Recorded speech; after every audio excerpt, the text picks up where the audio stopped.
welcome back to the Smart Tank Revolution, where we always kick out at 2.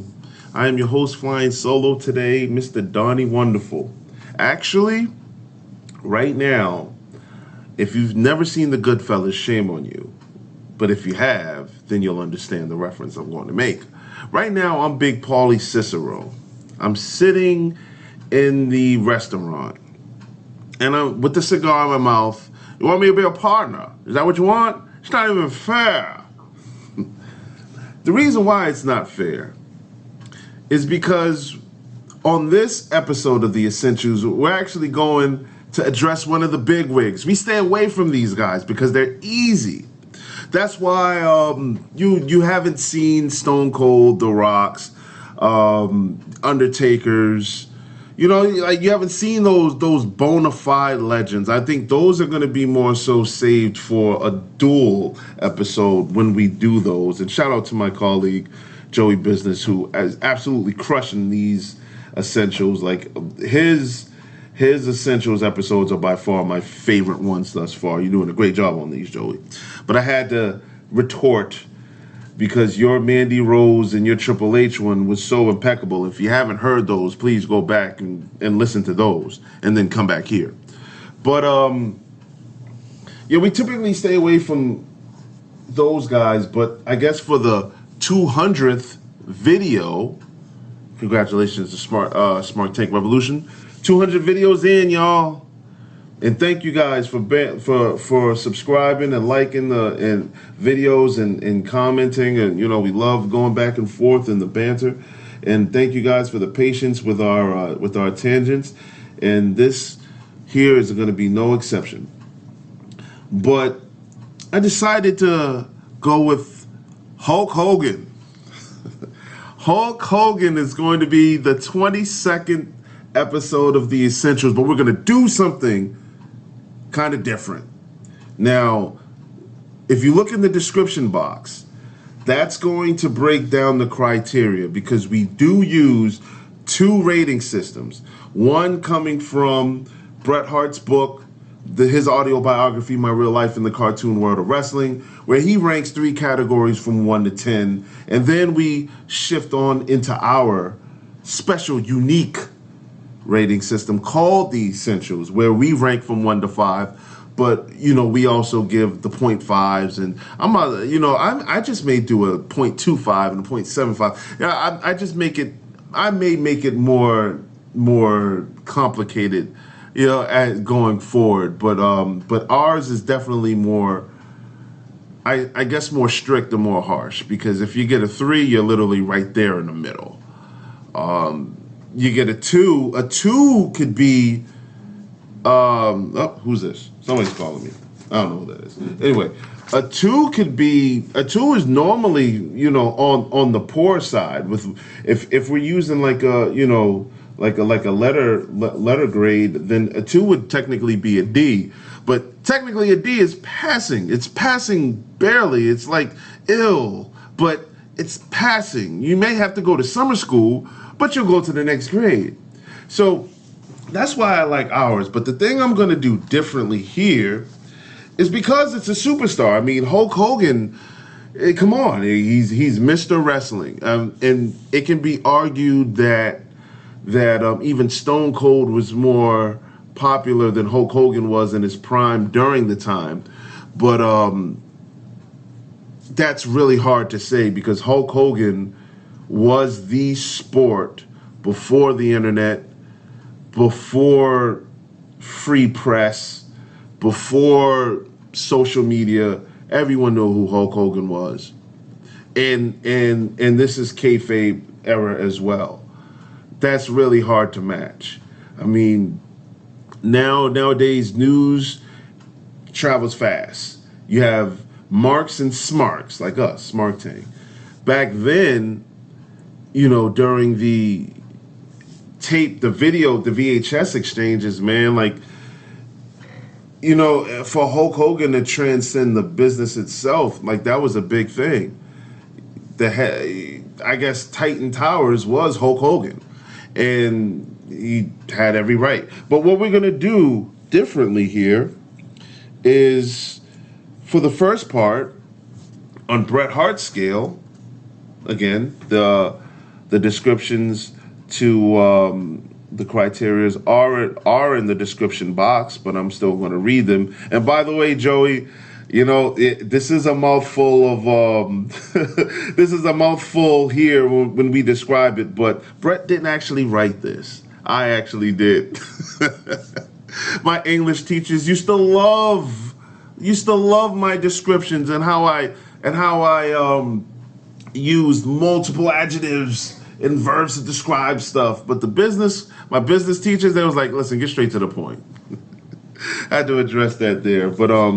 But Bret Hart, we're gonna start with here. We're gonna start with this one. Bret Hart rates three categories: a wrestler's look, their physique, appearance, presentation, the promo ability, the effectiveness of performing, the dialogue or monologue used to advance the storyline.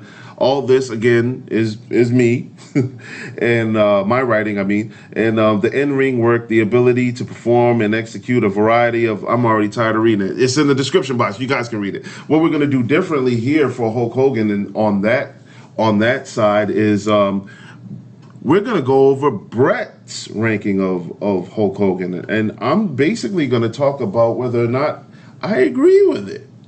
So we're gonna go with the wrestler's look.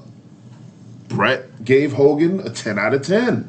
From 1 to 10. It's perfect. I have no problem with that. The 24-inch pythons, we all know the story. We all know the spiel. He's Hulk Hogan. Of course, we're going to know it all. Say your prayers, eat your say your prayers, eat your vitamins, and believe in Hulk Hogan.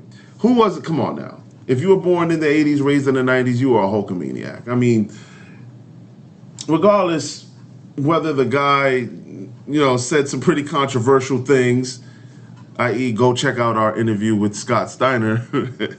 If you've been living under a rock, go and check out our interview with Scott Steiner where he addresses that. It's classic stuff. Matter of fact, it's one of our videos, our most viral video to date. And read some of those comments. It's great. Sorry. But despite all that, like before that stuff and before the Bubba the Love Sponge nonsense and all these scandals, we all knew who Hulk Hogan was. His movies probably weren't the best, but he deserved to be in them. And a quick sidebar, I want to mention that at 5 or 6 years old, went to see Suburban Commando in the theater, and me and my mom were the only two in there, and I enjoyed it. I enjoyed it. Oh, there's also a video on this channel where we review No Holds Barred. Please go back and watch that and listen to that as well, and comment and support that as well. But I digressed enough. Let's get back to it. Bret gave Hulk Hogan a 10 out of 10 on his look. I agree with that. Bret gives, this actually may be short, depending on how much I go on my tangential rant. For the promo ability, Bret gave Hulk Hogan a 9 out of 10. I don't mind that at all. But I think you kind of shorted the Hulkster a point there. In the beginning, when I referenced the fact that that we typically try to stray off of the megastars, I would say, The Rock, Stone Cold's, Undertaker's. Triple H was a surprise for our episode 19. Like those guys are fairly easy. I think I kicked it off with Shawn Michaels just because. You know me, I'm a Bret Hart fan, so I just decided to get that one out the way because I felt like everybody that listened to me rank Shawn Michaels would have expected me to bury the man, and I didn't. And then Joey's rebuttal to my HBK was he did Bret's. So we had Shawn and Bret, and I thought that was going to be it for a while, but Joey's Triple H was so good that I just said, you know what, hey, we got to pull out one of the big boys here. But his promos, I disagree with you, Bret. I'm going to give Hogan a 10 out of 10. I think that when it comes to promos and charisma and selling what's happening verbally, Hulk Hogan was phenomenal at it. Catchphrases, if you're able to pull that off and it's marketable, I think that that works for you. And I think everyone can finish the sentence. What you're going to do, fill in the blanks. I guarantee you, you likely know it. I remember, this brings me back to, in this episode of The Essentials, going to be coming up soon too, with Booker T. In WCW, Booker T had a, not Can You Dig It, or Can You Dig That? He used to say, don't hate the player, hate the game. I think it was something like that. There were some other catchphrases that guys used temporarily, but it didn't quite stick. Everything Hulk Hogan did stuck. Everything. Let me tell you something, brother. Come on, man. There's no way in the world that that can't be a 10 out of 10. By far, the most marketable wrestler on the planet has to be Hulk Hogan. And I say that knowing that there's likely been John Cena surpassed that, but the reason why I say it, it's for the time that he was in. If Hulk Hogan was able to, if Hulk Hogan arrived today and was able to receive the same fanfare, it would be larger. So if Hulk Hogan from the 80s had that same success in the 2000s, it would look like John Cena, The Rock, and I'm gonna, and we don't know that for sure, but I'm gonna go with that. And a lot of that had to do based off his look and his promos, because here's where me and Bret kind of agree with is the wrestling ability. Now, this will be the lowest that he's scored here out of these three categories, but Bret gave him a 2. Ouch. Woo! That was harsh. Bret gave him a 2. I'm not going to do that. I'm not giving Hulk Hogan a 2. I think that all right, so I know this is a mouthful, but I'm going to read this description of the in-ring work. The ability to perform and execute a variety of wrestling moves in a manner which makes sense, accompanied by other innovative and improvised actions, which may psychologically connect with the audience and further enhance the story. That part right there saves Hulk Hogan. Because I don't think there was anybody that was able to draw you in psychologically better than Hulk Hogan when he was doing it. He's getting thrashed. He's selling. He's getting the crowd into it. We feel bad for him, and then all of a sudden, he takes that one strong move, he hulks up, or he takes their finish. 1, 2, kick out, he hulks up. And the crowd pops. And as the years went by, punch number 1, no phase. Punch number 2, he's on his knee now. Punch number 3, now, he's shaking his hands. Punch number 4, stop, dead. You guys know how it goes. You guys know how it goes, man. I think punch number 5, I may be a punch off. I may be a punch too many, but that finger's coming at you. Punch number 5, and then later on, like down the line in the 2000s, when he starts pointing, you hear the whole crowd. We're all along for that ride, and we all knew it was coming. That was an attraction. 2 out of 10 is harsh, Bret. 2 out of 10 is harsh, especially.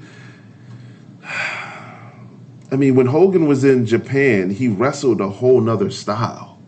I mean, it's there. It's there, but he didn't have to do it. He didn't need a variety of moves. I mean, like, I think he was mainly selling the sizzle here. So like that wasn't necessary for him. And I mean, God, if you can work long matches and long programs with Ric Flair, and I guess that I'm gonna come to that when we get to ours. His opponents. We talk about the moments in that, and that's also foreshadowing what I'm going to eventually get to when we get to ours. But I would say I would give Hulk Hogan here. All right, I'll give him a 6. I'll do 6 out of 10. I don't think that we saw the best out of Hulk Hogan in the ring, but we also didn't have to. And that's just it. Like he did the same thing, yes, but it worked. He sold toys, merchandise, music, movies. It all worked. He had a cartoon. It all worked, and all he had to do was just stay in that frame. Like it was a safe match every single time. It was safe, absolutely safe, and you made the most money at the time working with the Hulkster. So yeah, I mean, sold out tons of arenas, and that's why this is more easy than the other non-legends thus far. So yeah, I'm gonna give him a 6 out of 10. So Bret, I agree with you wholeheartedly. The look is what it was, 10 out of 10. You gave him a 9 out of 10 for his promos. I gave him another perfect one there too. And his wrestling, instead of a 2 out of 10, though I understand, compared to Bret Hart, I will say Hulk Hogan is a 2 out of 10. And God knows what I would rate the Ultimate Warrior compared to Bret Hart. But for what he was doing and the time he was doing it in, and what it symbolized and signified, man, listen, we got to rank it higher than that. No wrestler. Oh, okay. I mentioned the Ultimate Warrior, WrestleMania 6. How good was that match in half an hour? Two guys that I'm pretty sure if Bret gave Hogan a 2, he would likely have given the Ultimate Warrior 1.5. So 3.5 out of 10 can have a classic match at WrestleMania. They deserve a higher rating. Just saying. I'm giving them a 6. So now we're going to transition over to the Smart Tank Revolutions. Ours, our beautiful, beautiful, unique rating system, the Essentials, where we also have 3 categories in which we rank our wrestlers. Innovative effectiveness, classic matches, classic rivalries, defining and redefining moments. The legends, this should be really easy. 5, 5, and 5. And all we should have to do is actually just talk about our memories of them. The innovative effectiveness, the ability to work as a babyface or a heel. Are you kidding me? Are you kidding me? 1996, when Hulk Hogan joined the NWO, did you see all that trash in the ring? There were little kids crying. The Hulk Hogan heel turn is the reason why everybody said John Cena needed one, because it likely would have had that type of effect on us. Even though at that time, and they'll tell you, they've said in the multiple biographies, the red and yellow was getting kind of faded, and he needed a change. He even mentioned doing that in the WWF to Vince, and he said Vince's face got pale white and said he wouldn't dare do that. I mean, Hulk Hogan, you can always market the Hulkster, Hulkamaniac t-shirts, the Hulk rules, like all of that stuff. You wouldn't want to jeopardize that, but I guess during that time in 1996 in the Monday Night Wars, Eric Bischoff knew it was time, and that was a great decision. Hulk Hogan as a babyface, perfect 5. Are you kidding? Hulk Hogan as a heel, that Hollywood Hogan character was amazing. Perfect 5. I don't even think I need to say anything more. Come on now. Look at 1996, 97, 98. Heel Hulk Hogan. And come on, Hollywood Hogan and The Rock. All right, classic matches, classic rivalries. I just mentioned one. There's way too many to name. He gets a perfect 5. He's about to top out the scale here. Hulk Hogan gets a perfect 5. Classic rivalries more so than classic matches. How about that? Oh, okay. So I'm gonna have to give Hulk Hogan a more strict criteria than anyone else I've done in the past, because one of these, the scale ranks, or I should say, the scale is heavier on one side than the other. There aren't many classes. Can I say that? I can't say that when you work with so many people. Hulk Hogan, I mean, God, like the first, like 7 WrestleManias. All right, fine. As a single, we're not going to do the King Kong Bundy and Hulk Hogan won the classic. But Hulk Hogan and Andre sold WrestleMania 3. WrestleMania 5, Hulk Hogan and Macho.